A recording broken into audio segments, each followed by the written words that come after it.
अस्सलामुअलैकुम। हज़रत अब्दुल्ला बिन उमर रज़ियल्लाहु ताला अन्हु से रवायत है, रसूलुल्लाह सल्लल्लाहु अलैहि वसल्लम ने इरशाद फरमाया, जिसने सोने चांदी की बर्तन या फिर ऐसे बर्तन में पानी पिया जिसमें सोने चांदी की मिलावट हो, तो उसने दरअसल अपने पेट में जहन्नम के अंगारे डाल लिया।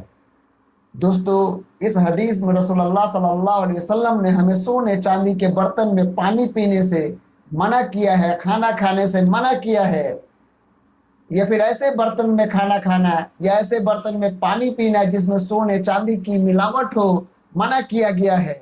दोस्तों, इसका मकसद है, उस जमाने में जो रोमन बादशाह थे, जो फारस के बादशाह थे, जो उस वक्त के उमरा थे, वो लोग दिखावे के लिए, अपने शान और शौकत को जाहिर करने के लिए सोने चांदी के बर्तन में पानी पिया करते थे, सोने चांदी के बर्तन में खाना खाया करते थे, ऐसे बर्तन में पानी पानी पिया करते थे, खाना खाया करते थे जिसमें सोने चांदी की मिलावट होती थी। रसूलुल्लाह सल्लल्लाहु अलैहि वसल्लम ऐसे उमरा के नक्श कदम पर चलने से इस्लाम के मानने वालों को रोकना चाहते थे। नहीं चाहते थे रसूलुल्लाह सल्लल्लाहु अलैहि वसल्लम उस जमाने के जो उमरा थे, जो सरमायादाराना निज़ाम था, जिसमें जिसमें गरीबों का कोई इज्जत नहीं था, जिसमें उमरा अपने मौज मस्ती के अलावा और किसी चीज की ध्यान नहीं रखते थे, किसी चीज का ख्याल नहीं रखते थे, उनकी बुराइयां इस्लामी माशरा में घर कर जाए, इस चीज को मद्देनजर रखते हुए रसूलुल्लाह सल्लल्लाहु अलैहि वसल्लम ने अपने उम्मती को सोने चांदी के बर्तन में खाना खाने से, पानी पीने से मना किया। दोस्तों, हमारे मजहब में एक सादा जिंदगी जीने की तलकीन की गई है, जिसमें दिखावा ना हो, जिसमें ज्यादातर आपका ऐसा दिखावा ना हो कि दूसरों को रौब डर में लाने के लिए, दूसरे को मरूब करने के लिए, जैसे कि उस जमाने के उमरा जिंदगी जिया करते थे, उस किस्म के जिंदगी को जीने से रसूलुल्लाह सल्लल्लाहु अलैहि वसल्लम ने अपने उम्मतियों को मना किया है। ऐसे जिंदगी जीने वालों के लिए रसूलुल्लाह सल्लल्लाहु अलैहि वसल्लम ने तनबी किया है। जो ऐसे जिंदगी जीते हैं, सोने चांदी के बर्तन में खाते हैं या ऐसे बर्तन में पानी पीते हैं, उनको ऐसे बोला गया है जैसे कि वो अपने पेट में जहन्नम के अंगारा डाल रहे हैं। तो दोस्तों, आइए रसूलुल्लाह सल्लल्लाहु अलैहि वसल्लम के बताई हुई रास्ते पर चले, सोने चांदी के बर्तन को खाने पीने में इस्तेमाल न करें। दोस्तों, इस्लाम इस्लाम एक ऐसा आइडियल सोसाइटी पैदा करना चाहता है जिसमें लोगों के बीच में फाइनेंशियल तौर पर इतने गैप हो जाए, इतने नाबराबरी पैदा हो जाए, इतने लोग दिखावा करें तो आपस में लोगों में मेल मोहब्बत पैदा ना हो सके, आपस में लोगों में दूरी पैदा हो जाए। ऐसे समाज का इस्लाम नफी करता है। ऐसे समाज के नफी करने का ही मकसद था कि हमारे इस्लाम में ज़कात और सदका का नजरिया पेश किया गया है। ज़कात का मकसद था कि जो बड़े लोग थे, जो पैसे वाले लोग हैं, जिनकी आमदनी ज्यादा है, उनसे पैसा को गरीब लोगों में मुंतकिल करना। सदका का मकसद ये है कि जो बड़े अमीर लोग हैं, जिनके पास पैसा ज्यादा है, ये ऐसे लोगों को भी सदका करने की हिम्मत अफजाई की गई है, हौसला अफजाई की गई है। जिनके पास पैसा कम है लेकिन उनके पास जरूरत से ज्यादा पैसा हो जाता है, उनको भी सदका करने की तलकीन की गई है। इस्लाम किसी एक हाथ में पूरे दौलत को जमा करने का मना करता है और जमा करने वालों को बुरा समझता है।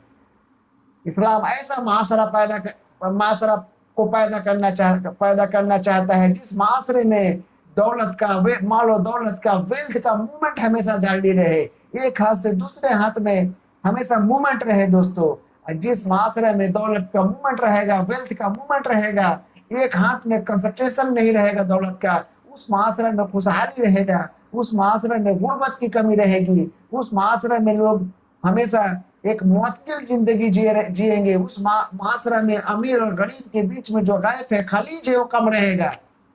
आज के माशरा में पूरी दुनिया के 90% दौलत 10% लोगों के हाथ में है। ये सरमायादाराना निज़ाम, कैपिटलिस्ट निज़ाम का बुराई है। दोस्तों, ये कैपिटलिस्ट निज़ाम का निगेटिविटी है कि दौलत को एक हाथ में कंसंट्रेट कर देती है। आज नतीजा ये है कि 10% लोग दुनिया के ऐसे जिंदगी जी रहे हैं जो बाकी के 90% लोग जो है तसव्वुर भी नहीं कर सकते। दोस्तों, इतने हजार करोड़ के मालिक है 10% लोग, कि पलक झपकते वो इंडिया में है, दूसरे पलक झपकते वो दूसरे किसी मुल्क में नजर आएंगे। इतनी उनके पास दौलत है, इतनी बिसात है कि इस किस्म का ट्रेवलिंग कर सकते हैं। अब कुछ लोग इतने गरीब है इसी दुनिया में कि एक शहर से दूसरे शहर, एक गांव से दूसरे गांव में जाने के लिए भी उनके पास भाड़ा नहीं है, खर्चा नहीं है, खाने के लिए 2 वक्त का रोटी नहीं है। तो दोस्तों, सरमायादाराना निजाम ने लोगों के बीच में दौलत का ऐसा खलीज पैदा कर दिया है, ऐसा नाबराबरी पैदा कर दिया है कि उस नाबराबरी को खत्म करना नामुमकिन है। दोस्तों, इस नाबराबरी की वजह से गरीबी बढ़ रही है।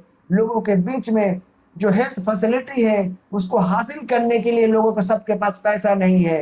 दोस्तों, बड़े बड़े हॉस्पिटल खुल रहे हैं, नई नई इजादात हो रही है दवाइयों के, नई नई ऑपरेशन करने के आलात पैदा हो रहे हैं, नए नए तरीका इलाज दुनिया में आ रहा है। लेकिन क्या दोस्तों, इस तमाम इजादात से क्या सभी लोग मुस्तफैद हो पा रहे हैं?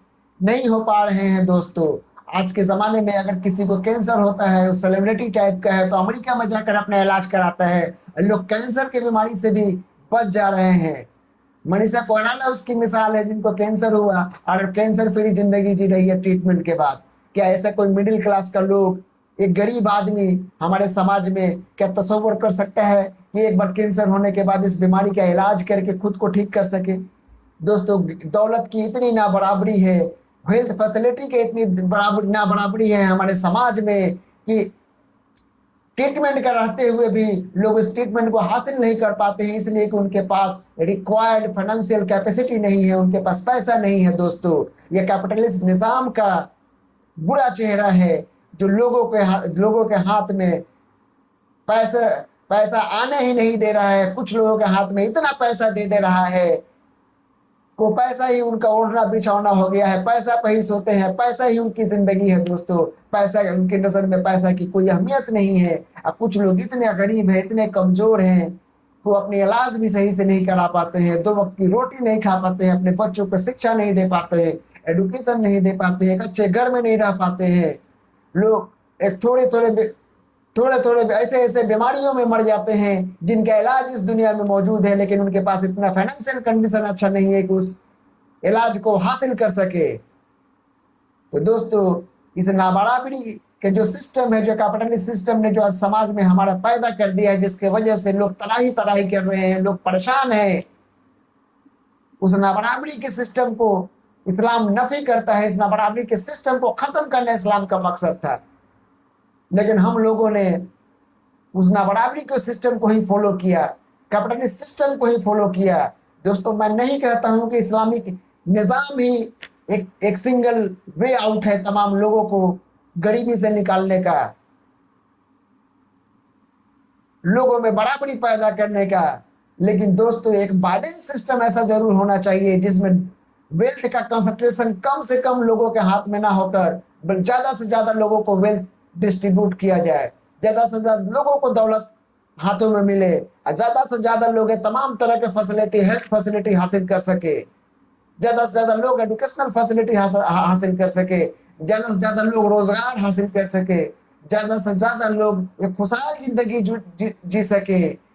वो टाइम आ चुका है, आज के जो हुक्मरान क्लास है, आज के जो आवाम है, समाज है, सर जोड़ कर बैठे हैं, सोचे कि कोई ऐसा निज़ाम फिर से लाया जाए, उस निज़ाम में सभी लोगों को इंसाफ मिले, सभी लोगों को ट्रीटमेंट फैसिलिटी बराबर का मिले, उस सभी लोगों को दौलत का जिसमें कम से कम ना बराबरी हो। दोस्तों, उस सिस्टम का बहुत ज़रूरत है हम लोगों को, लेकिन आज कोई भी इस सिस्टम पर बात करने के लिए तैयार नहीं है, क्योंकि उस जो सिस्टम आज चल रहा है उस सिस्टम पर भी कैपिटलिस्ट क्लास का कब्जा है और कभी भी वो इस किस्म को होने नहीं देंगे। दोस्तों, आप अगर इस्लाम को सही पूरे तरीके से किसी भी मुल्क पर नाफिज करने की वकालत नहीं करते हैं, तो इस बात का वकालत जरूर कीजिएगा। इस बात को सभी लोग फील करते हैं, मुस्लिम गैर मुस्लिम, कि ऐसा सिस्टम वक्त की जरूरत है, डिमांड है अभी, जिस सिस्टम में लोगों के बीच में दौलत करना बराबरी को कम किया जा सके, जो वेल्थ अनइक्वलिटी है उसको कम किया जा सके, लोगों के बीच में जो परेशानी है, प्रॉब्लम्स है, जो वेल्थ का डिस्ट्रीब्यूशन का प्रॉब्लम है, इनइक्वलिटी है, उसको कम से कम किया जा सके। सभी लोग इस बात को मानेंगे, चाहे वो मिडिल क्लास के लोग हो, जो मुस्लिम हो या ना मुस्लिम हो। दोस्तों, और जब तक इसका सॉल्यूशन नहीं निकलता है तब तक लोग परेशान ही रहेंगे। इस गरीबी को खत्म करना जैसे ख्वाब से ज्यादा कुछ नहीं रहेगा। ग्राउंड लेवल पर कभी भी गरीबी खत्म नहीं होगा। दोस्तों, ज्यादा से ज्यादा लोग गवर्नमेंट का वेलफेयर स्कीम पर डिपेंडेंट होते जा रहे हैं। आज के दौर में अनएम्प्लॉयमेंट बढ़ता जा रहा है। आईटी सेक्टर आज एआई का डोमिनेशन की वजह से आईटी सेक्टर में लाखों लोगों का नौकरी जा रहा है। आने वाले 15 से 20 सालों लोगों में मैक्सिमम लोग बेरोजगार हो जाएंगे। मैक्सिमम जो बिजनेस होगा कुछ लोगों के हाथों में चला जाएगा। जो छोटा छोटा ग्रोसरी शॉप है, जनरल स्टोर है, बंद होने का कगार पर चले आएंगे। स्विगी या जोमेटो जैसा कंपनी पूरे मार्केट पर कब्जा कर लेगी। मोदी खाना जनरल स्टोर का नामो निशान मिट जाएगा। दोस्तों, ये सब का वजह कैपिटलिस्ट सिस्टम है, जो लोगों को रोजगार तो नहीं दे रही है लेकिन लोगों का रोजगार भी छीन ले रही है। और इसको बढ़ावा देने में हमारा गवर्नमेंट भी कैपिटलिस्ट सिस्टम का साथ है। दोस्तों, इस सिस्टम को चेंज करने की जरूरत है और इसको चेंज तभी किया जा सकता है जब हम इस्लामिक सिस्टम को सही से पढ़कर, सही से समझकर उसको सही तल पर नाफिज करें। अगर उसको नाफिज ना करें तो उसके जो फाइनेंशियल सिस्टम है उसके तौर पर कोई ऐसा सिस्टम लाए उसके हिसाब से ही, और जिसमें ना बराबरी दौलत का कम से कम हुआ, वेल्थ डिस्ट्रीब्यूशन ज्यादा से ज्यादा हो लोगों के बीच में। आइए दोस्तों, इस्लाम की रस्सी को मजबूती से अपने हाथों से थामे, इस्लाम पर मजबूती से चले, सिरातुल मुस्तकीम पर चले, अपने आप को बेहतरीन मुसलमान और बेहतरीन इंसान बनाए। दोस्तों, अल्लाह हाफिज।